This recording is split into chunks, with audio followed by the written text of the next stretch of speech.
to lose, this fight means everything in the world to me.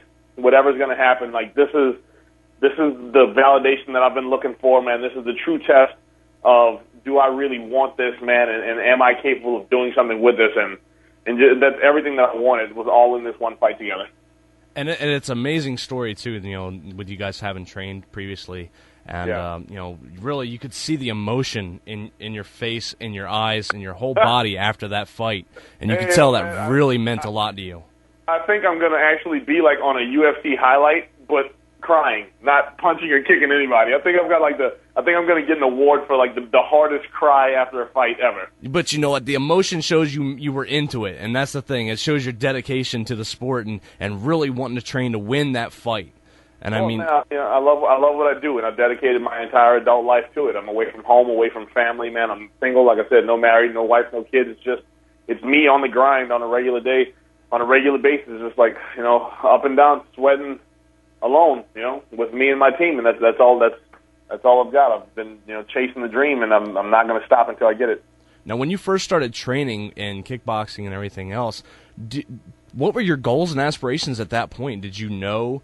No, when I first started, in 2003, when I walked into Russell Jones Kickboxing on October 1st, when I was 23 years old, I was 23 when I first started. That was just a hobby. I mean, my entire life I've wanted to be a ninja. The Ninja Turtles, Van Damme, Lord Shredder, and Sagat from Street Fighter, if anybody remembers that. Yeah, we know that. I saw that on your profile on the UFC's website that Sagat's one of your guys. Donatello, Van Damme, Sagat. Like, those were my heroes, along with Mike Tyson, you know what I mean? And those guys, I just wanted to emulate and be like them so bad, man. But no, when I was 23, I walked in and started off as just a hobby, and I fell in love with it, man. And the more I did it, the more I needed to do it. Yeah, but the more you like what you do, the better you're going to be at it. Yep, and the better you get at it, the more you like it, and it just keeps going back and forth. And next thing you know, one day you need it, and you can't live without it. Now, let me ask you this. Recently, this is after the Shogun Machida fight, which a lot of people felt Shogun should have won with his leg kicks and everything, delivered brutal leg kicks.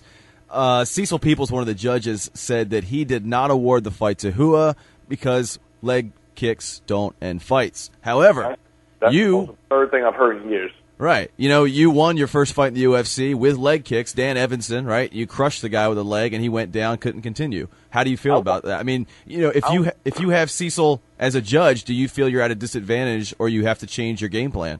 Well, there's a few things that can go into that. One, my first 3 MMA fights, Dan Evanson being the 4th, so all 4 of those were ended with low kicks, like in under 2 minutes.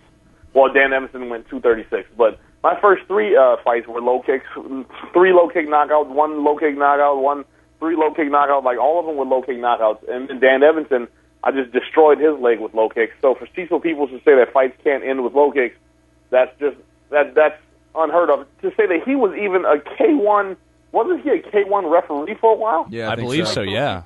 He's seen fights ended with low kicks on a regular basis. He's even refereed 2 or 3 of my K1 fights that I've ended with low kicks. Like, for him to say that, now maybe he says that guys in MMA generally can't throw low kicks too hard. I don't know, but I mean that's just that statement right there is, I don't know what he was thinking when he said that, because he's witnessed fights ended with low kicks before. Now, having Cecil Peoples as a judge for me, I don't think that would bother me. Only reason why, 2 things. One, I throw very damaging low kicks, so for me to be able to kick somebody in the leg, have their body fold in half, and then to have a judge say, "Nah, that doesn't work," like that's insane. I think, I'm positive I throw low kicks hard enough that would convince anybody that these really work. And 2, never, ever, ever, ever, as in the Shogun Machida fight, leave the fight in the hands of the judges. If you're a world class coach, or you're a beginner coach, or you're a fake coach, every coach on earth has said, whatever you do, don't leave the fight in the hands of the judges. Like, I tell even the amateurs that I train and the kids that go in and fight, I tell them all the time, automatically assume the judge is not on your side. Mm-hmm. If this fight goes the distance, you're going to lose. You have to go in there with that mindset. If this fight goes the distance, I'm going to lose. So right. I go in there and make sure you finish the fight, and that's what I do. I'm a fight finisher. I very rarely go the distance. I tell you, as fight fans, we appreciate that. Absolutely. Right. And the thing is, I'm a fight fan also. so I know what I like to see. I don't necessarily, not anymore. I don't want to watch 12 rounds of boxing. Right. I don't want to watch 25 minutes of MMA. I particularly don't want to see that. I would like to see fights, few shots thrown, boom, somebody gets their ear kicked off into the 12th row. Like that's what I would like to see because I'm a fan, and at the same time I'm a knockout artist. I'm not, like I said, I'm not a distance guy. Right. I'm going to come at you like a hurricane as soon as the bell rings, and then and from there we'll see how that goes. But that's me. I know what I like to see. Now you definitely go hard or go home. And recently, when you fought Hardonk, you actually broke a bone in your hand. You're recovering from that now. Can you update us on that injury? Yeah, it was a broken thumb. I broke my thumb in the fight, and the doctors told me that I would have the pin. I think it's 2 pins screwed in through my thumb. They said I would have the pins in my hand for 8 weeks. But I am Wolverine. I've been saying that since day one, man. Weapon X.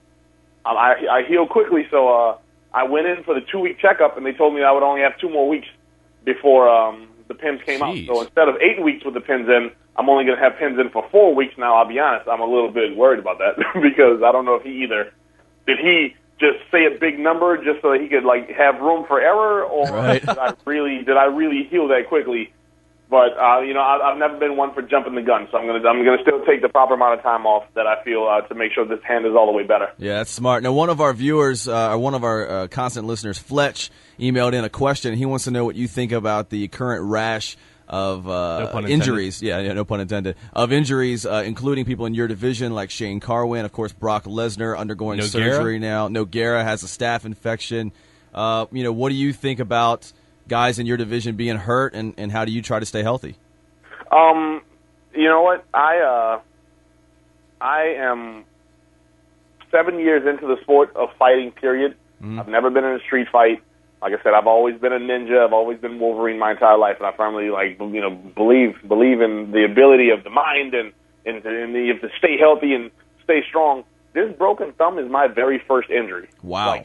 This is my first legitimate injury. I've had bumps and bruises, but this broken thumb and this cast on my arm is my very first legitimate, I've got to take time off injury in 7 years with all the fights that I've ever had. You're unbreakable. I don't know. You know what? That was a great movie. Yeah, it was. I don't know if it's just there's like an injury sickness epidemic going on in the UFC. Mm-hmm. There's like a plague that's happening right now. Maybe it's because it's almost the end of the year, or somebody cast a spell on something. But I don't know, man. You've got to stay. Our bodies are our jobs. We've got to stay healthy. We've got to stay clean. We've got to stay put together, because without our bodies, we can't work. And when we need our bodies. Now, maybe I'm overly cautious, but I can't imagine not being overly cautious. Like when I have to be 100%, or at least as close to it as possible, in order to perform. Right. So I don't know where these guys all of a sudden maybe got lazy, or just a string of bad luck. I mean, it could be either one. What do you think about Dana possibly offering an interim belt? That's something that you possibly could be up for in a few months, with maybe another good victory or two. What do you think? Should they let Lesnar heal up, or do they do an interim belt? What do your thoughts on that? I think they should have it. I mean, why not? Why? I mean, unfortunately, that is the sad truth of it, man. If this dude can't function, if he can't perform, then he just can't perform. You have an opportunity right now. Either you're gonna do whatever it takes to get better. I mean, some things are in our control, and some things are not. So either get better, or we got to pass it on to somebody else. I think that's a great idea. Yeah, and I know right now, Lesnar's next opponent was supposed to be Shane Carwin, and Shane Carwin's actually taken to the defense of Lesnar, saying that what's happened to him is sad, and he feels bad for the guy. But at the same time, he said, in his eyes, to be the champ, you need to beat the champ. To be the champ, you need to beat the champ. That's true. And if Brock Lesnar is the champ, then you've got to be able to beat Brock Lesnar in order to be the champ. But at the same time, if we just have a fight for another champ, and the next champ comes around and has the belt, then whoever beats him, that'll be the new. I mean, it has to go on. Right. The same thing that happened with. What if Brock Lesnar got hit by an airplane? Then there's we're never going to have a champ again ever, because no one ever fought him. That's right. That's unrealistic. That's true. Hit by an airplane. I guess, is that because he's so big? I mean, a truck wasn't sufficient. I've seen a lot of guys on TV who looks huge, and you see him in person, and like they're still big dudes and whatnot. Hey, man, Brock Lesnar is everything that he looks. He is every bit of big as he is. Now, how would say you had to fight him in February when you're healthy? What's your strategy with somebody like him? A tranquilizer gun? I'm positive, 100% positive that when the bell rings, I can jab him in the face one time and then run for 14 minutes. I'm positive I can outrun him. Does this guy know how to party or what? Yeah, right. 14 minutes and 50 seconds. I can jab him once, and then I'll be winning by 1 point. I can run from him for 15 minutes. No, I mean, with a guy like that, though, a lot of guys who throw the hard leg kicks would say a guy like him, a big guy like him, you chop the tree from the bottom. Would that be the truth with you? Well, yes, and at the same time, I have to make a clarification. A lot of people are under the impression that I'm just throwing low kicks as hard as I can, and they just happen to land mysteriously. That's not it. There's a strategy to kicking someone in the leg. Absolutely, it's all about timing. It's all about positioning. It is, and that's what it is. Timing and positioning. Like there are some times where you can throw a low kick. We're standing right in front of the guy. Sometimes you got to throw him like right next to him. So like I'm a very savvy striker. All right, I can punch and kick from any angle. It doesn't matter. My wrestling and jiu-jitsu are very, or you can don't count on that at all. My punching and kicking it comes from it's high level. How about that? It's still getting better, but it's high level. Right. But yeah, no. Would I kick him in the leg? Yeah, definitely. But from behind when he's not looking. Might as well, right? Now, let's talk about the Hardonk fight a little bit. A lot of people don't know that you actually have a history with Anthony Hardonk. You lived in Amsterdam, trained with Ernesto, who's one of the best kickboxers to ever live, and Hardonk. So you have, a 5-year history with him, right? Yeah, we trained in Amsterdam for 5 years. I was actually a training partner for Ernesto while he was still getting ready for his fights. I mean, we all were. And then Ernesto retired, and like the last 2 or 3 years, he was our coach for 4 of us: Paul Slawinski, Gerald Venetian, Anthony Hardonk, and myself.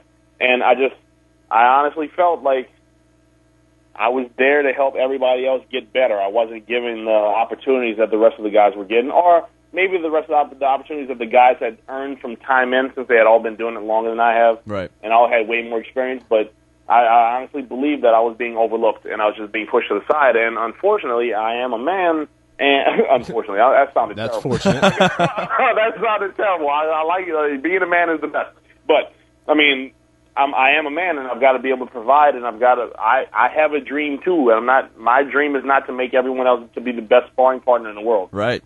And I just felt like I was being looked over, man. So I had to leave. And when I left, Anthony has always been one of my closest friends in Amsterdam. That's a fact, and he still is till this day. A really good friend of mine, before and after the fight. But I mean, I moved to Amsterdam to meet Ernesto. Man, this guy was one of my heroes, and right. He's what I looked up to in the world of kickboxing. He's a legend. Next to Saget, from Street Fighter. Right? But he, I don't know, man. Just kind of like the day when I told him that I was leaving, man, it just seemed like as if it didn't matter. Hey, I'm leaving Amsterdam, and I'm going to go somewhere else because I feel like as if I'm getting pushed aside. And the response was, all right, cool. And I'm like, 5 years, and the answer is, all right, cool. And that hurts. Yeah, it hurt a lot, man. And so I didn't get the validation from him that I always wanted. And that's why this fight with Anthony Hardonk meant the world to me, because Anthony still actively trained with him, and it was just, and Anthony was always looked to first over me. I was always the last one in line, man, and I'm the little guy. You know what? I was the little guy on the playground that nobody wanted to pick on his team. No more, though, huh? Nah, man. Little dudes can do awesome things. Now, I know for a fact that you are training with probably one of the most underrated coaches in all of combat sports. You're training with Duke Roufus. Please tell us more about what it's like to train with him and what he's done to help advance your game as well. You know what? Duke Roufus is absolutely one of the greatest kickboxers to ever come out of America. And it's a fact. He's gone the distance. He's fought the fights, man. He's been all over the world.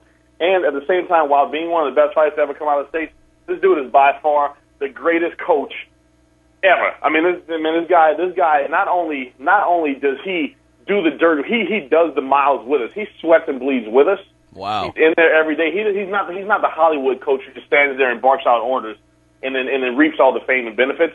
And the reason why he's underrated and the world doesn't know is because he's just not Hollywood. He doesn't want the Hollywood lifestyle, man. He's not the coach that when they announce the fighter, he walks out before the fighter and gets seen first like a lot of these guys out here do. Right. Like people, but you know what? At the same time, it's a good thing. They can keep sleeping. The world can keep sleeping on us as much as they want to because, like I said, I'm going to bring thunder every time I step in the ring. Mm-hmm. It doesn't matter. I'm a #1 candidate for knockout of the night, a fight of the night. Every time I cross that door, and if I get fight of the night, that's because I was obviously doing something wrong. But people keep thinking, you're training with Duke Roufus, aren't you going to move to another camp? And I'm like, nope. You can keep thinking that we're not doing what we need to do. Keep thinking that we're not up to par with the rest of the world just because he's not always in the limelight. He chooses to stay back on purpose. He chooses to sit back because when it comes down to it, the only thing he cares about is his fighters. Great. Well, let's see. You're from New Orleans, but where are you now? You're training with Duke Roufus, and where are you guys located now? For about a year and 3 months now, I've been living in Milwaukee, Wisconsin. Man, this is not New Orleans. I've been living in Milwaukee, Wisconsin. I actually have an apartment right behind the gym.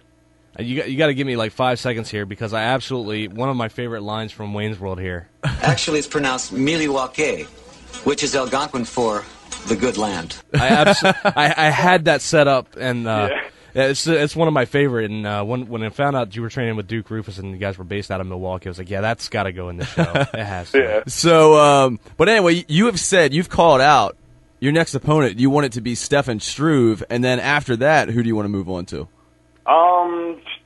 You know what? Anybody who the world considers to be an awesome striker in MMA. So maybe Cheick Kongo? Cheick Kongo after that. I mean, that is definitely the next logical step. Now, I would like to work my way up to Cheick Kongo or fight him today. It doesn't matter. Right. I'm never going to say no to anybody. I'm also never going to call out a wrestler. Right. Because, like I said, I like to see explosive, banging fights, man. And Cheick Kongo is the upper echelon of striker when it comes to MMA. Yeah, especially in the UFC heavyweight division, there's no one beyond him. Now, until I get there. All right, hey, right until you show him otherwise. Now, Stefan Struve is slated to fight Paul Buentello in an upcoming UFC fight, so that knocks that opportunity out for you. What would you say if they offered you someone like Heath Herring?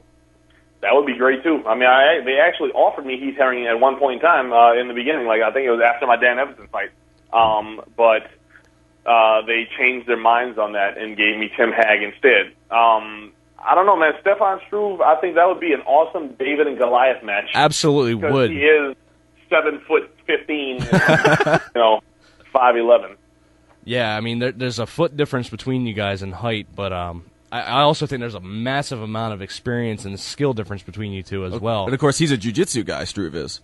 Yep, he's a jiu-jitsu guy, but here's the thing, this is what the world doesn't know. He's a Dutch kickboxer first who happens to be really good at jiu-jitsu. Right. So he still has that programmed Dutch, I'm going to punch and kick you to death because you're American and there's no way I can let the world know that you're better than me. Right. Like at kickboxing because that's a disgrace when I go back home to Holland. We would stand, that's why I think that fight would be awesome because we would stand there and bang each other out. The fight would definitely go to the ground at some point in time because of him, not because of me. But that fight would be awesome, man, because, I outweigh him by 25 pounds, which the world still considers me to not be a real heavyweight, but they say that he is. So apparently heavyweight has nothing to do with how much you weigh. It has everything to do with how tall you are. Right.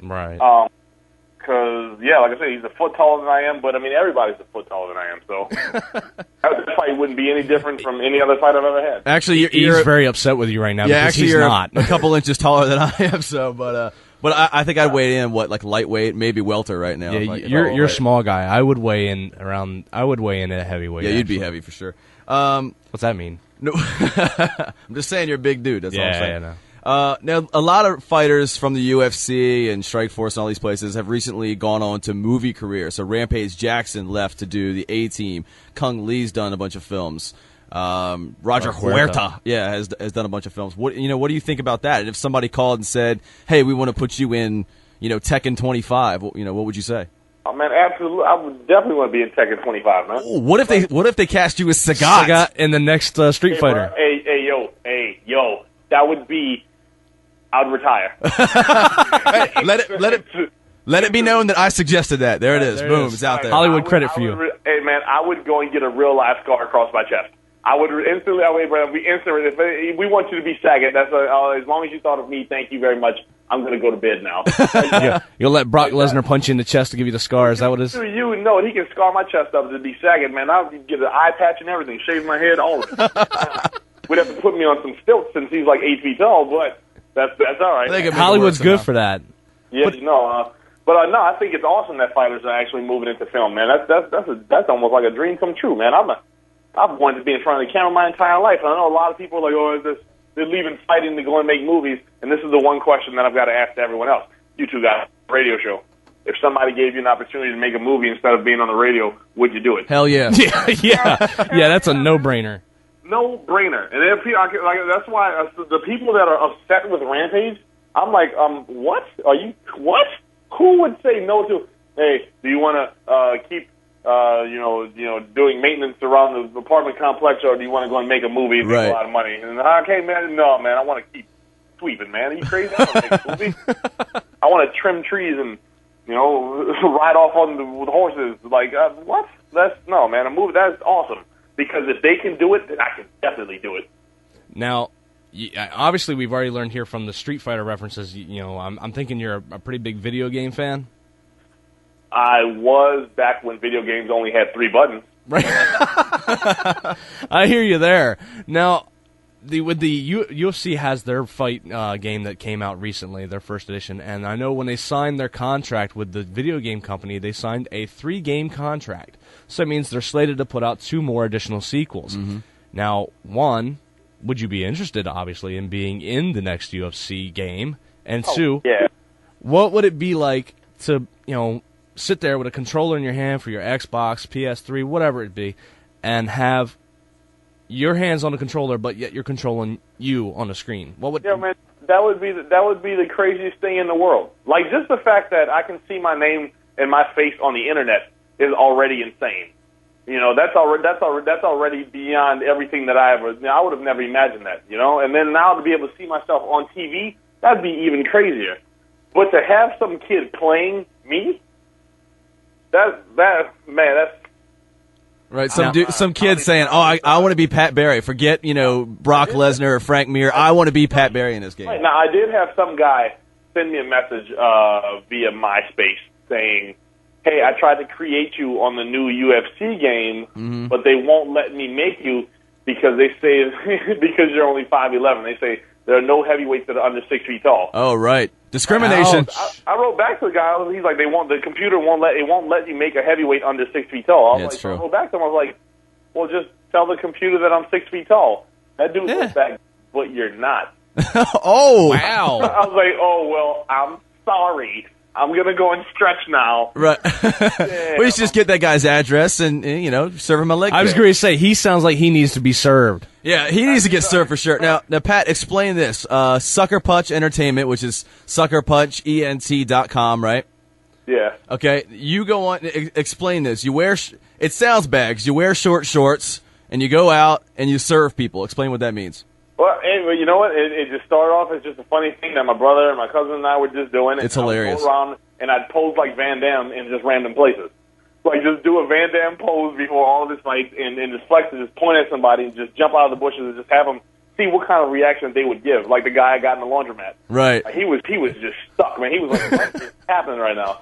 Just see what kind of reactions they would give, and it just picked up. So I talked to guy Brian Butler over at Sucker Punch ENT and Entertainment, and we're like, hey, man, I think, people really think this is funny and they really like this, so let's just start serving everybody. Mm-hmm. And he was like, all right, cool. So we just to see what would happen, called it served and threw it out there on the internet. And the world loves it, man. They love it. It's hilarious. Let's talk about some of the people that you have served. There was a guy in the laundromat. There was a guy in the barber shop. There was a guy doing squats, I believe. Yeah, the guy who was doing like overhead like power cleans or something like that. Yeah. You did it in the snow. Yeah, the snow was nuts because we had to wait. I had to wait for somebody to come walking around this giant snow bin, and I couldn't. I mean, I was just standing there like, whoo! Any minute now, somebody's coming. Somebody's gonna walk around this thing. We got that guy Dana White in the restaurant. That was huge. Absolutely hilarious to me. Hey, yo, man, I did it. I served him and then told him I'm sorry. I'm sorry about that, man. Don't fire crazy. me. I don't know where I'm at right now. I'm drunk out of draw. You know, and he's like, no, but I showed him the Serve website, man. He thinks that it's awesome. He loves it, man. That's great. He seems like he has that type of sense of humor too. Well, yeah, they're all about self-promotion, because the more that UFC fighters are out there in the public, the more that we are out there in the world in a good light, in a good manner, the more recognition the UFC gets. So they tell us to go and promote yourselves as much as possible in any way possible, and they think it's a genius idea. All right, we just got an email from a guy named Alan, a friend of mine. He wants to know if you could serve anyone at this point in time, who's highest on your wish list to be served? Who's highest on my wish list to be served? Yeah. Man, I don't know, man. That'd be... I mean, we could serve the Pope. Like, you think I can get close enough to do that? If I jump out of a bush and serve the Pope, I might get struck by lightning. Yeah, and probably the last thing you did, they might, the Pope Mobile, they might shoot you from that thing or something. But yeah, I know, man. And the Pope, they gotta have guns, right? I mean, the Pope. Yeah. It'd be one hell of a way to go, wouldn't it? Yeah, it would. You know what? I wouldn't mind serving Cheick Kongo.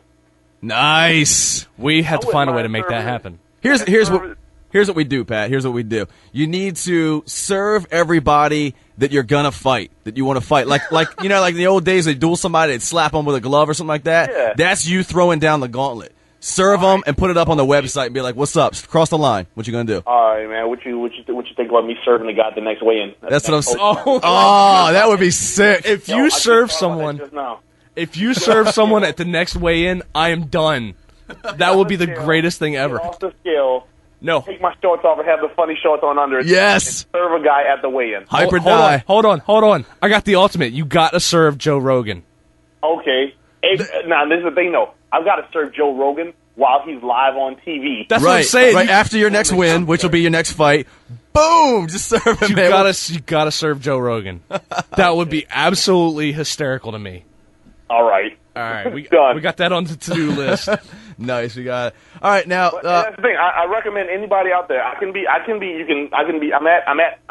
Hybridize on Twitter. If you look up Pat Barry on Facebook, or Pat Barry or Hybridize at yahoo.com on Facebook, or MySpace. I'm looking for people to send in requests. Nice. I'm looking for people to send in requests, man. That's so anybody out there who's listening, you have any requests, get in touch with me somehow, or get in touch with somebody who can find me and tell me what it is that you want to see. Because over at SuckerPunchENT.com, what Brian Butler and I are going to be doing now is that we're going to be mailing out, we're taking suggestions, any suggestions that people send in. The one that we choose, we're sending Hybridize T-shirts too. Sweet. So anybody out there has any ideas, please send them in. We're looking for any kind of idea you can think of. I just put my hat in the ring. I'm saying Joe Rogan right there. Hey, we're throwing it out there, so shoot us a couple T-shirts. You know it. Nice. Yeah. So and anybody who's listening, you can get in touch with Pat through our website. Our Facebook as well. Absolutely. We're going to help promote him as much as we can. He is our favorite MMA fighter out there, and that's legit. Yeah, that's true. Legit. That's not just hype, and no pun intended again. Off the name there, but seriously, it's absolutely a blast to watch Pat fight, and I just have to say that I think this guy's going to make some huge waves. Absolutely. Now, Pat, switching gears for a second, you're from New Orleans. Hurricane Katrina obviously affected everybody in New Orleans, and you suffered, some tragic personal losses. Can you talk about how your home city is recovering? And I know you're involved in a project for children there in New Orleans. Can you talk about that as well? Well, I'll tell anybody, if you've never been to New Orleans before, if you were to go now, you wouldn't know that anything ever happened. New Orleans is very back together. That's great. Very cleaned up. So if you've never been, if you were to go now, you wouldn't be able to tell that anything happened. But being from there, those of us who are from there, we can see that the colors are faded. We can smell the difference in the air. Mm-hmm. You can sense that it's just not the same. And it's never going to be what it was beforehand. It'll be great. It'll bounce back, but it'll never be what it once was. So yeah, the city is, everybody, we're alive, man, and we're rolling forward, pushing forward, full steam ahead, as always, as it always has, to survive. That's evolution, man. And I have put together recently my cousin Gerard Broussard and I over at Bridge Builders, USA Bridge Builders, we're putting together now a nonprofit organization for kids. It's kind of like what the NFL does for the Play 60, I think that is, where they encourage kids to go outside and play for 60 minutes a day. Right. It's that to counteract overweight kids or something like that. But it's a nonprofit organization we're putting together called HD Kids or Hybridize Kids, and it's a program I want to start. I've always wanted to do, but I never had the name or exposure in order to get people to buy into it or to at least think it was a good idea. And after this last fight has opened up a lot of doors and a lot of things that I've wanted to do to New Orleans and to the world, period, but mainly to New Orleans. I'm able to do now because of this last showing that I had. So we're putting that together now, and like I say, I'm just giving back to the city that gave to me, and I'm giving back as much as possible. It's incredible. Now, one more time, how do people help out? You know, if we've got listeners now that want to help out, want to give some money, how can they get in touch with you to do that? Like I said, you can follow me at Hybridize on Twitter. You can get in touch with me, hybridize@yahoo.com or Pat Barry on either MySpace or Facebook. I'm also I co-host as recently MMA Scraps Radio. Right, you have your own radio show now on Sunday nights? MMAScrapsRadio.com. It's every Sunday at around 6 p.m. Central time. 4 p.m. Central time. I think it's 6 p.m. Eastern time. MMAScrapsRadio.com. Travis over there has given me the opportunity to be able to be a co-host with him. So we're encouraging anybody to call in and come talk to me, man. I mean, and like I'm going along and improvising as I do this every day because this is all come together all at once. So I'm figuring things out as I go along. So please, anybody who wants to do any type of help out with that, as I figure things out, just get in touch with me, and I'll let you know that way. If not, just drop me a line and say hi. Absolutely will. Man, we can talk about pizza all day. I got time. we can discuss who would win a fight between Lord Shredder and Shang Tsung from Mortal Kombat. It doesn't matter. I got Shredder in that one, man. I'm just saying. I'm going Shang Tsung. Really? Come on, man. Super Shredder? He's what? Super Shredder. No, you said Shredder. You meant Super Shredder. That's different, all right? After the transformation. Just checking. All right, just checking. All right, how about this? Van Damme or Sagat? Sagat. Right? All right, Sagat or Mike Tyson? Oh, wow. That's tough, man. Tyson from back then? Yeah, Tyson in his prime. Tyson in his prime and Sagat in his prime? Yeah. On the street, not in a ring, on the street. Sagat. I'm with that. Okay. Sagat would have to do it, man, because, I think Tyson would punch Sagat's head straight clean off, but before he did, he might catch like a flaming arrow, shot at him. All right, how about Sagat and Bob Saget?